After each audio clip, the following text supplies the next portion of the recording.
Nitakubaliana na nyinyi, yule anayemfuatilia mbunge kwa namna yoyote ile pale. Wiki 2 zilizopita tulikuwa na Mheshimiwa Waziri wa Ujenzi Abdalla Ulega. Niliomba hii barabara iingizwe kwenye mpango wa kutengenezwa kiwango cha lami. Wiki moja iliyopita tumebahatika kutembelewa na Mheshimiwa Waziri Daktari Lameck Mwigulu Nchemba. Nimeomba hii barabara, wote majibu ni ya matumaini kwamba tutaijenga hii barabara. Nipo hapa kuahidini na kuwapeni matumaini. Jukumu langu kubwa kama kijana wenu mlionipa dhamana, mlionipa jukumu, ni kuhakikisha na wasemea na watetea na jenga hoja kwa nguvu zote ili hizi barabara zijengwe. Jimbo letu la Mbeya vijijini tunazalisha chakula kingi. Kwa sasa hivi tupo kwenye zaidi ya tani 400,000 ambazo hizi tani sisi tunauza, sababu mahitaji yetu sisi yanazidi uzalishaji.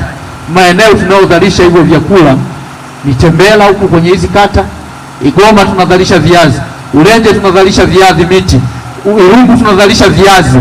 Ukienda hapa Tembela tunazalisha viazi vingi. Chips hizo wanazokula Dar es Salaam nyingi zinatokea ukanda huu, lakini miundombinu haipo rafiki. Lazima tujenge hoja serikalini, wasikie, wajue, ili hizi barabara zijengwe. Na bahati nzuri niwaambieni, kwa mara ya kwanza hizi barabara zimeingia kwenye ilani ya Chama cha Mapinduzi 25-30. Jukumu langu mimi kama mbunge ni kukumbusha, kusukuma vyombo vihakikishe kwamba bajeti inatengwa na hizi barabara zijengwe.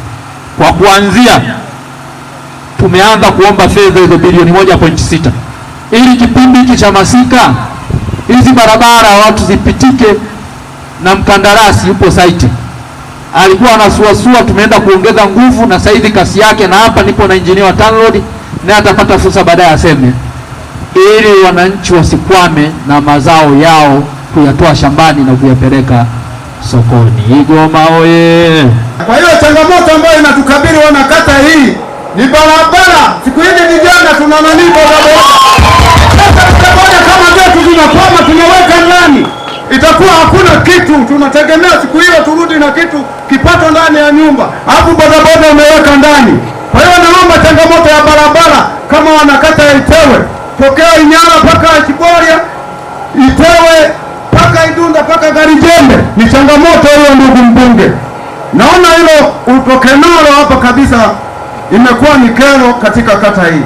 Lakini pili, barabara za kutoka Itewe kuja Idunda, kutoka Itewe kwenda Tembela, barabara ni mbovu. Mazao yetu tunayauza kwa bei ya chini kutokana na barabara hizi sio rafiki.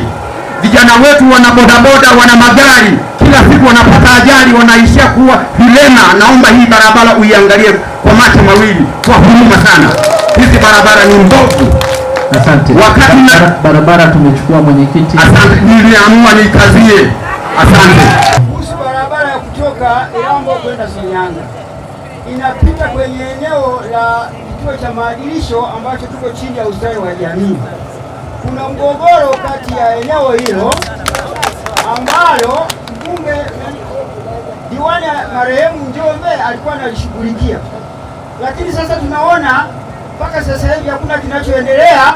Watu wanaendelea kulima badala ya kuipitisha barabara ambako ilitakiwa ipite. Bado tunaona inataka kupita kwenye kamlima ambako kameshawahi hata kuua watu kwa ajili ya gari kushindwa kupanda hapo.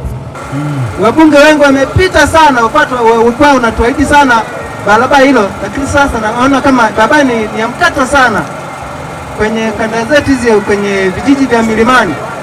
Bado wabunge wale walikuwa wanatuahidi sana, naona kama pata unaweza. Jamani, mbona mnamkatisha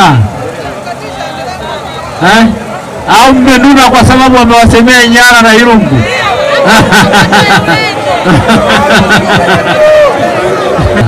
Lakini sasa ile barabara ya kutoka kata Inyala itakwenda kwenye kata Irungu kwenye kijiji cha Shango.